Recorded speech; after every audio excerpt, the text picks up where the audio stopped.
Comprometidos con la innovación y la inclusión. Universidad Academia de Humanismo Cristiano. Creamos futuro. Y Copeuch Inversiones, el sitio donde todos pueden invertir, presentan Al Pan Pan. En el Mostrador Podcast, debate y conversación para comenzar tu mañana. Al Pan Pan, con Mirna Schindler. Entrevistas con los actores de hoy. El Mostrador, el poder de la independencia.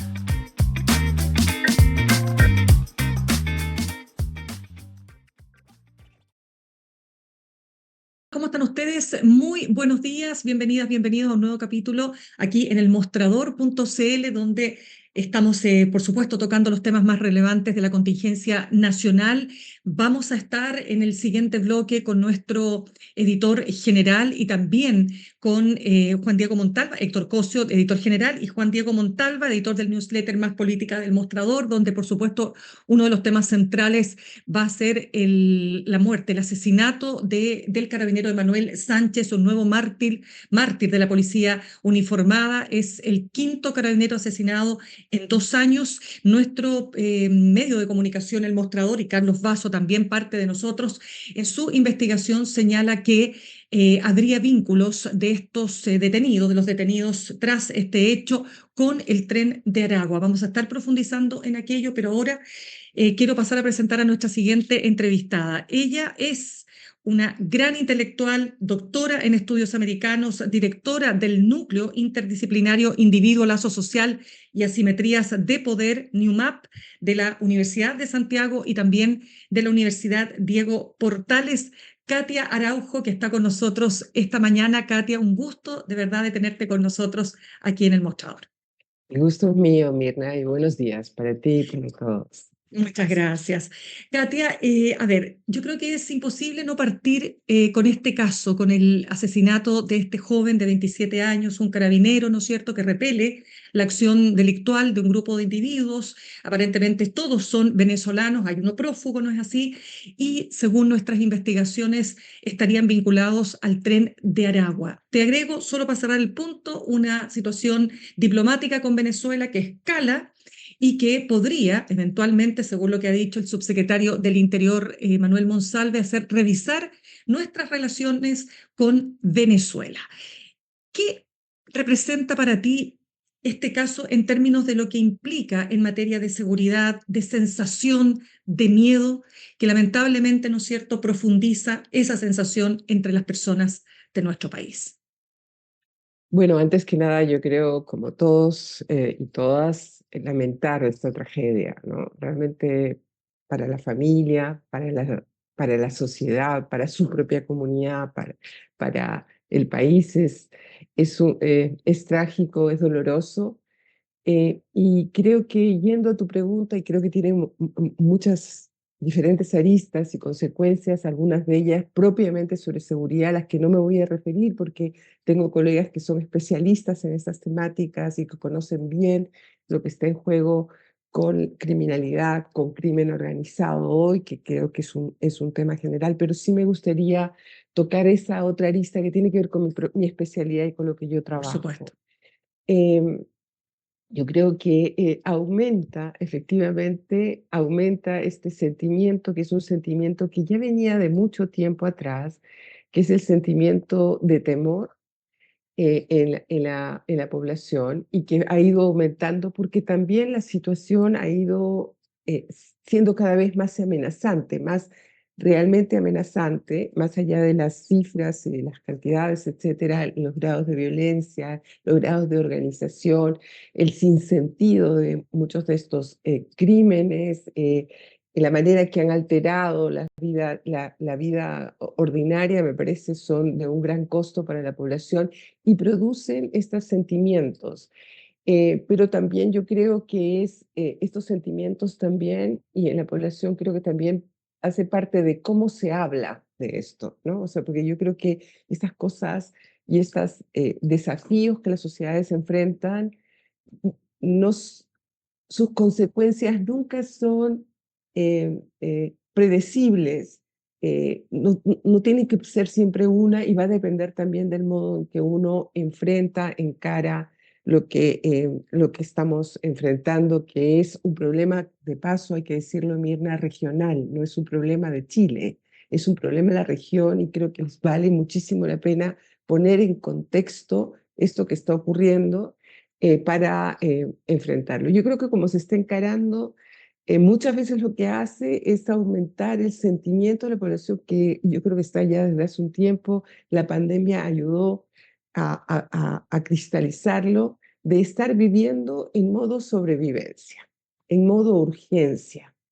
Y cuando uno pone a una población en modo sobrevivencia, en modo urgencia, me parece, no sale, a menos que tenga uno cuidado, no, puede no salir nada bueno de ahí, porque porque claro, uno puede estar en modo urgencia, en modo sobrevivencia, y en esos momentos, como uno sabe, perdón la simplicidad de lo que estoy diciendo, pero mantener la calma en esos momentos es extremadamente importante. Si uno agrega a la crisis, me parece es muy difícil para la población, porque lo único que aumenta es el sentimiento de que uno está en una situación de urgencia, pero que al mismo tiempo no hay salidas, que al mismo tiempo es como el ruido ambiente, casi lo único que indica es que en realidad estamos ante una situación desesperada. Creo que no es el caso, creo que no vale la pena ponerlo en términos de que sea una situación desesperada y sumar a las crisis. Porque para la población creo que lo único que implica es no solamente el sentimiento de zozobra e inestabilidad que ha venido no por estas razones, sino que ya tiene un buen tiempo por la inestabilidad que venía en términos de, de la posición social de cada cual, de la inestabilidad económica, de la inestabilidad en varios sentidos. No solamente aumenta este sentimiento de inestabilidad en la población, creo yo, sino otro proceso que es muy complicado, que es la tendencia a retraerse, a esta retracción y a desapegarse, que creo que es una de las cosas más complicadas que podemos enfrentar al futuro, esta retracción que hace que los espacios em, como donde deberíamos estar involucrados no estemos, donde estar presentes como población no estemos. Por ejemplo, Mirna, las calles, ¿no?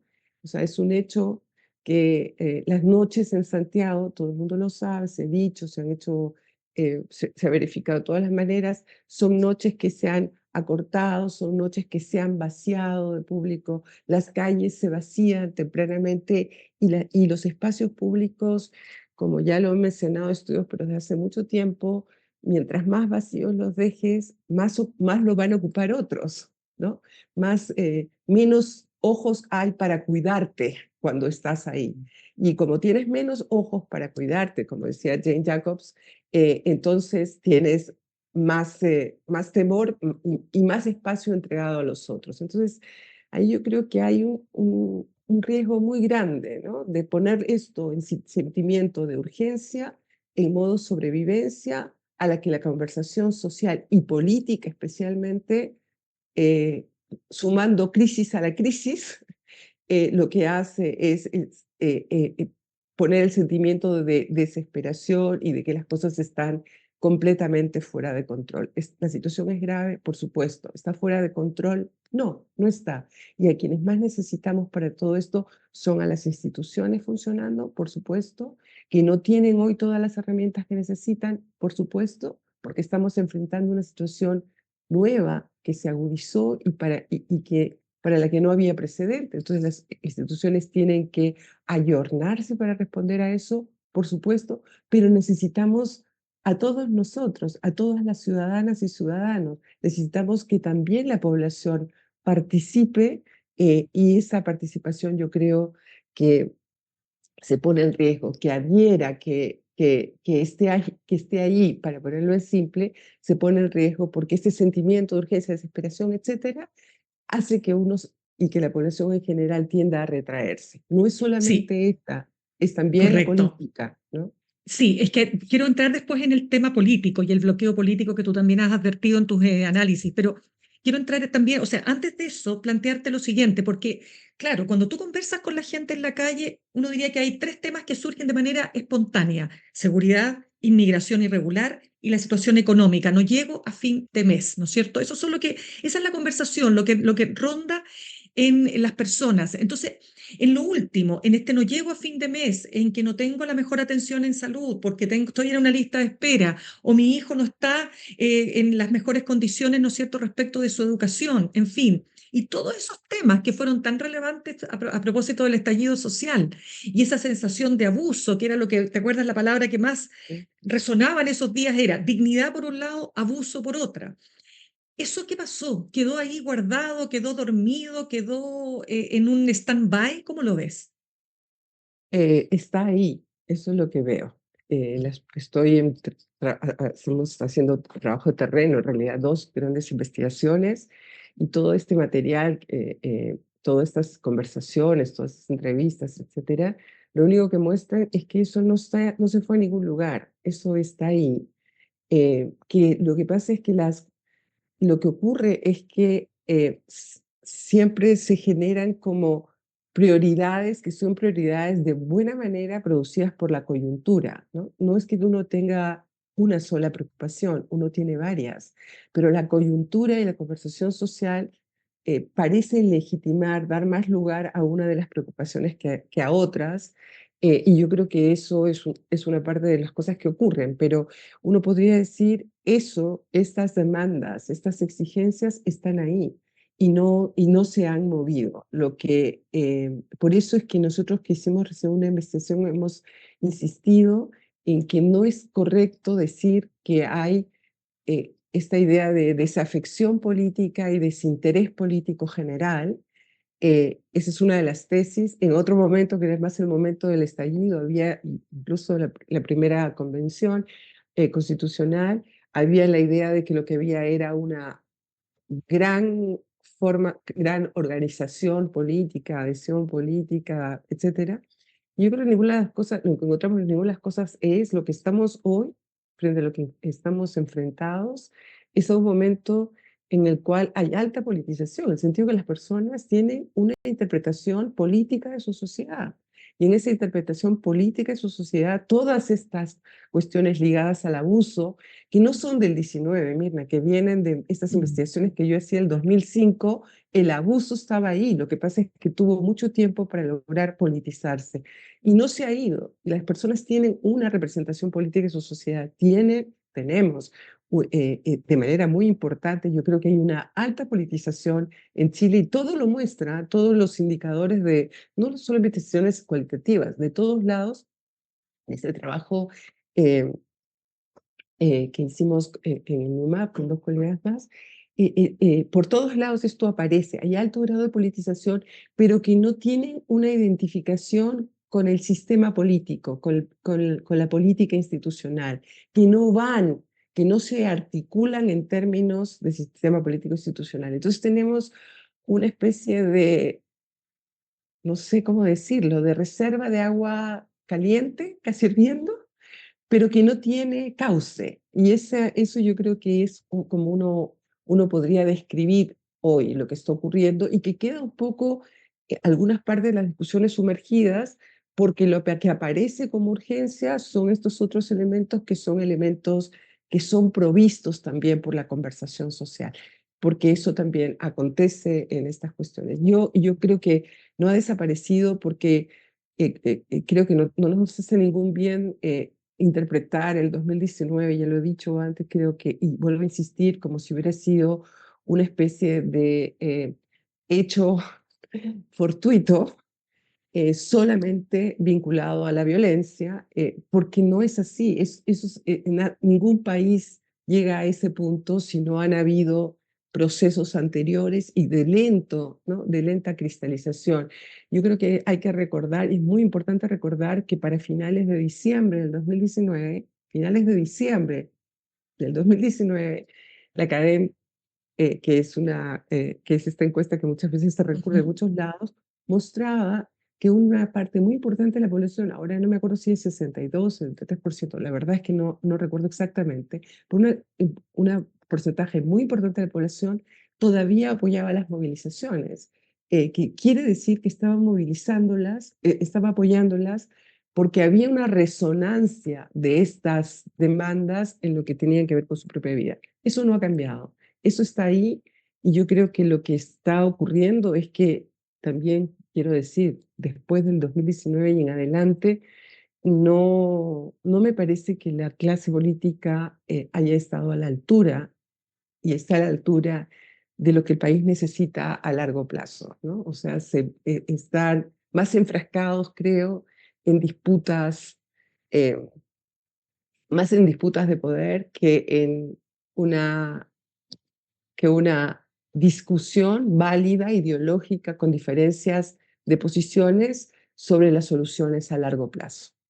Fíjate, estamos conversando con Katia Araujo, doctora en estudios americanos. Quiero precisamente detenerme ahí, Katia, respecto de lo que está pasando con las personas. Es evidente, Katia, mira, si uno también, yo converso mucho con la gente, ¿no? En términos de cuando voy, no sé, a distintos espacios públicos. Y por supuesto que esa sensación, que era el último tema que yo te comentaba, ¿no?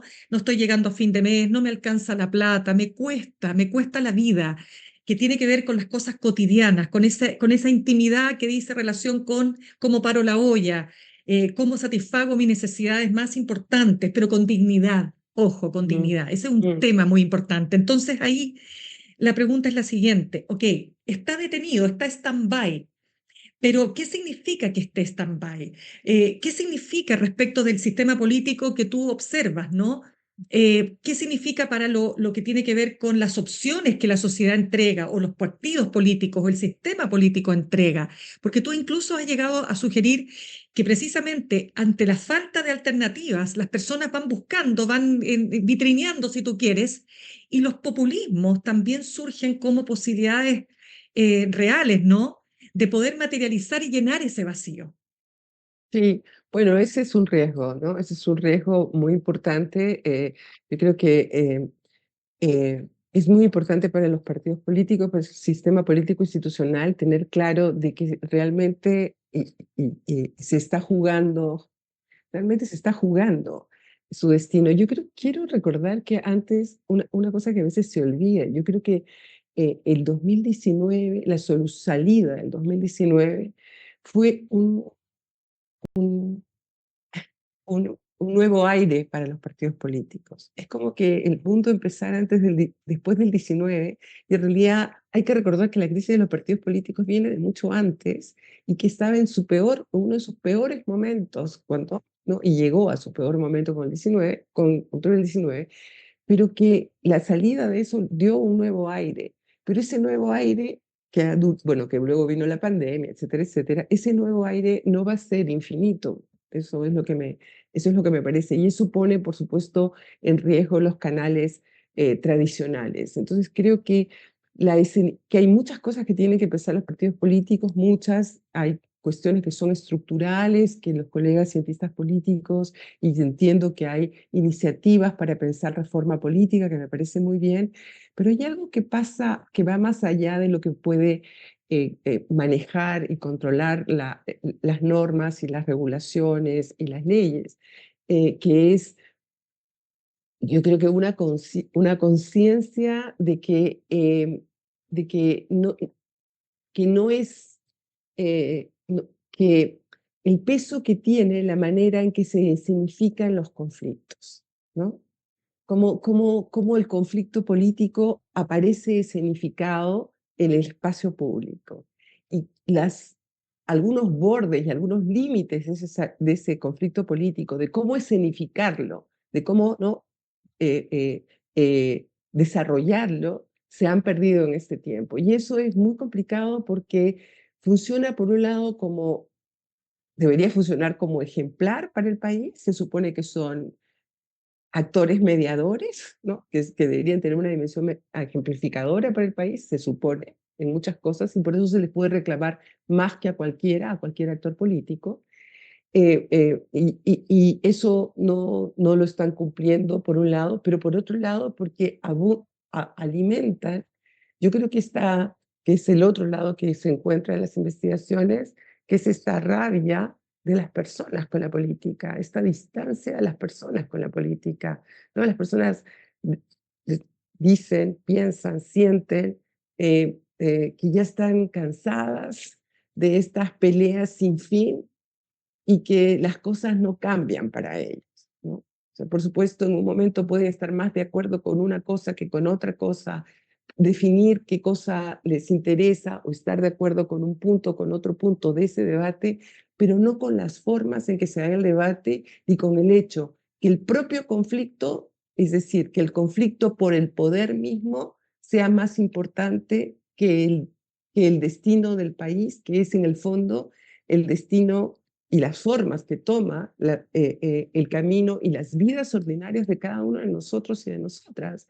porque en eso de que no podemos resolver eh, eh, la- el problema de las pensiones, el problema de la salud, que no las podemos resolver, que son problemas difíciles y que además es importante saber que no son fáciles, que va a tomar tiempo, en toda esta cuestión toca la vida de cada uno de manera directa.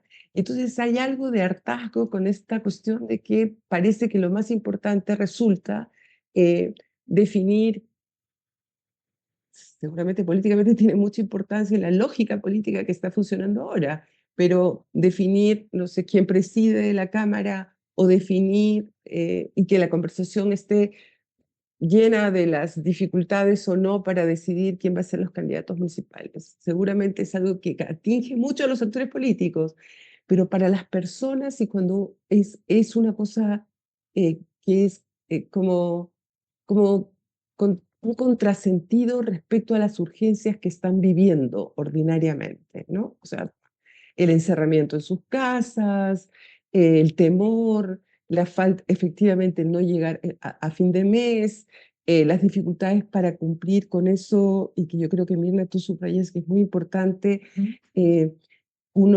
en la cuestión de lo que hoy consideramos digno, ¿no? Hay gente que siempre dice, bueno, pero en otros países están peor, pero eso no es una respuesta. Uno se mide respecto a uno mismo y a los criterios de dignidad que un país se ha dado a sí mismo, como mide también la justicia o la injusticia de la repartición de los bienes en relación consigo mismo. Entonces, yo creo que ahí hay un problema porque se desvirtúa la política, se desvirtúan los actores políticos y se agranda este rechazo, esta rabia, este sentimiento de sinsentido y el sentimiento muy grande de impotencia de la población. Eso yo creo que es muy importante. Y el otro problema con la política, yo creo, es esta cuestión en la disputa que hacen, hacer parecer que los problemas tendrían soluciones muy rápidas, ¿no? eh, y acusarse unos a otros de soluciones o que las soluciones podrían haber sido tomadas en momentos que en verdad todavía las cosas no eran un problema o que las soluciones tendrían que ser más rápidas de lo que pueden ser. Lo que estamos enfrentando son problemas complejos que requieren tiempo y a veces a mí me parece muy interesante cómo, por ejemplo, en las conversaciones con las personas entienden que hay temporalidades para la resolución de los problemas, que las cosas no se resuelven de inmediato. Y sin embargo, la política está siempre, o las conversaciones, o los debates, o las disputas políticas, hacen parecer como si las soluciones tendrían que ser casi mágicas. No se puede. O sea, el problema no lo vamos a resolver inmediatamente, pero tenemos que tener horizontes claros y esos horizontes claros pueden permitir que las renuncias tengan un sentido hacia ese horizonte. Y como no tenemos planes a largo plazo, no sabes para qué renuncias, no sabes de qué se trata, hacia dónde quieres ir, hacia dónde vas a ir, que dé sentido eventualmente a las renuncias que puedes tener en el día a día o a los esfuerzos que tienes que hacer en el día a día porque tienes un horizonte de futuro y nos Sí. está faltando un horizonte de futuro. Katia, hay una palabra que no es solo una palabra acuñada por sectores de derecha, yo te diría que es bastante, incluso por sectores de centro, ¿no? Este llamado octubrismo, que en el fondo define el estallido como una explosión fundamentalmente de carácter delincuencial. Y ahí se ha planteado un asunto que todo remite a esa explosión delincuencial. Entonces, en esos días y en esas semanas que siguieron al estallido, incluso sectores empresariales hablaban de meterse la mano al bolsillo, la ex primera dama de que había que compartir los privilegios, y de pronto todo eso quedó borrado, si se quiere, y la única definición que hay respecto de ese fenómeno social y político que sacudió a nuestro país en esas semanas y en esos meses fue, insisto, la acción de un grupo de delincuentes, pero alimentado por sectores políticos, fundamentalmente del Frente Amplio y del Partido Comunista. ¿Cuál es el riesgo de mirar ese pasado de esa manera?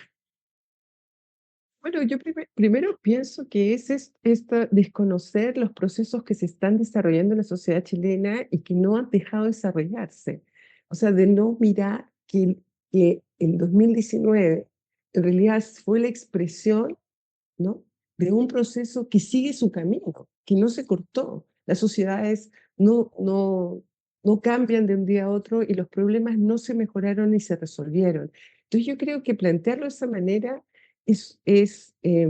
uno puede, yo creo, uno puede hacer la discusión y es legítima de si el uso de la violencia o la tolerancia a la violencia es admisible, no es admisible. Creo que eso puede ser una discusión que uno puede.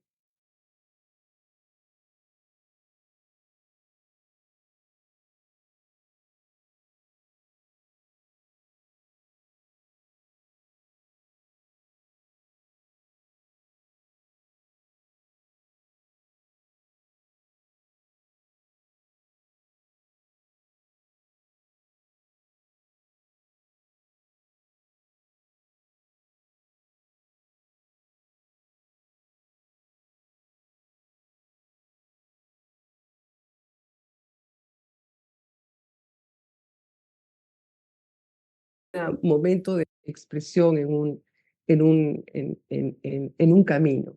Entonces, no darle su lugar al 2019 es no entender el 2024. Eso es lo que yo creo. O sea, ¿Y si cómo no. cambia? Perdona, y si no logramos hacerlo, ¿de qué nos perdemos? ¿Qué riesgos corremos, como te decía yo, ¿no es cierto? Porque el país también ha cambiado en estos casi 5 años, ¿o no cambió tanto?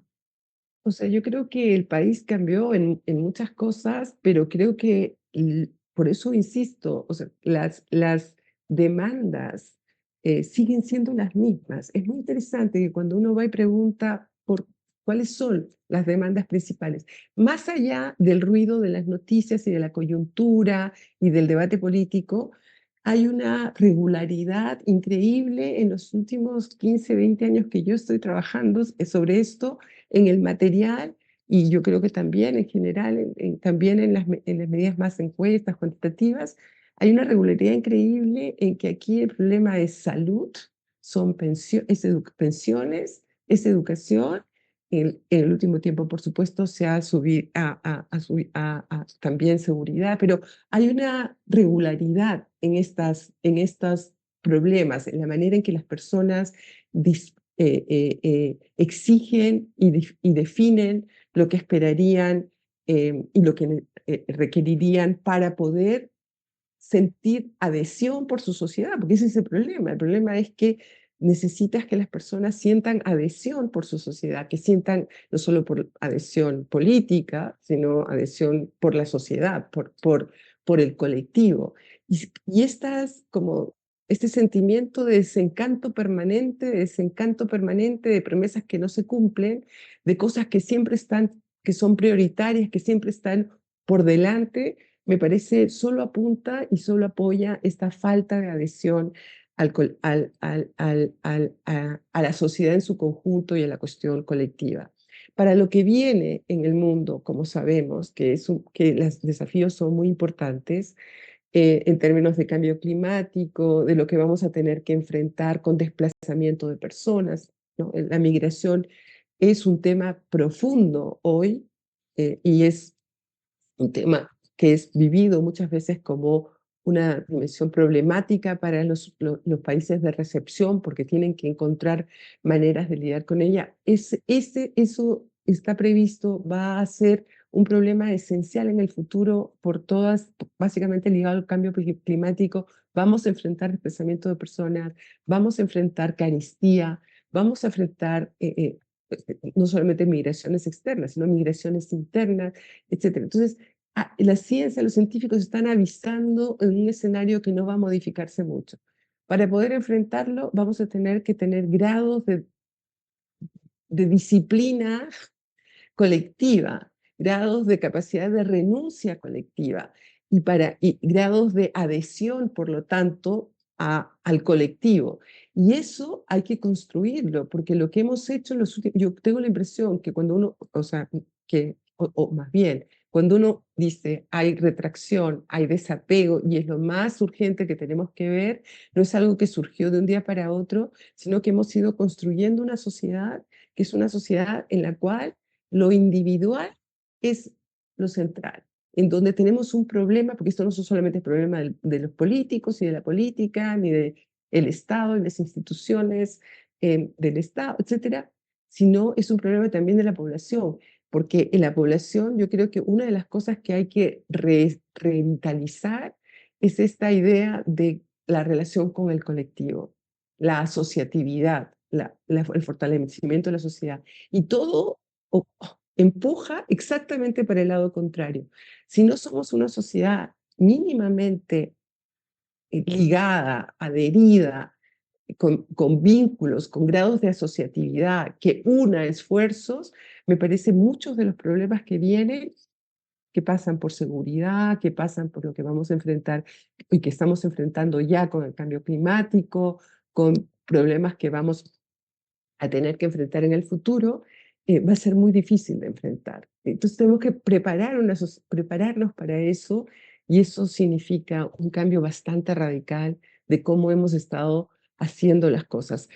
Las personas se han vuelto más retraídas porque ellas quieren, por supuesto no, se han vuelto más retraídas porque han sido empujadas a grados de retracción muy altos por diferentes razones. O sea, el trabajo se convirtió en una especie de colonizador de todos tus tiempos, el tiempo para la asociatividad es mínimo, los grados de desconfianza fueron altos, también violentamente empujados por formas competitivas en la sociedad que pasan desde el trabajo hasta la calle y en la lucha por los espacios, etc. Hay un montón de procesos que han ocurrido y tenemos que, no importa si es la derecha y no importa si es la izquierda, no importa, eso no es un problema ideológico, es un problema en general que necesitamos producir eso para enfrentar con éxito lo que viene el futuro y las cosas que son desafíos que ya estamos empezando a enfrentar de manera más aguda hoy.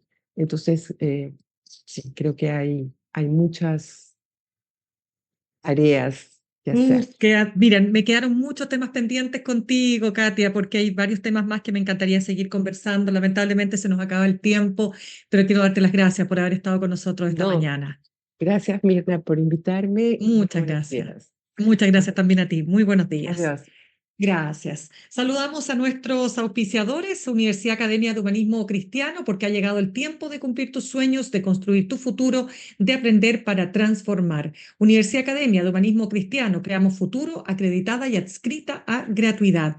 Y ahorrar cotidianamente se puede y de forma organizada, rápida y online con Ahorrando, la nueva funcionalidad de tu app Copeuch, en donde puedes programar ahorros de manera fácil y entretenida, eligiendo tus propias reglas y metas. Haz que el ahorro sea parte de tu vida con Ahorrando de Copeuch.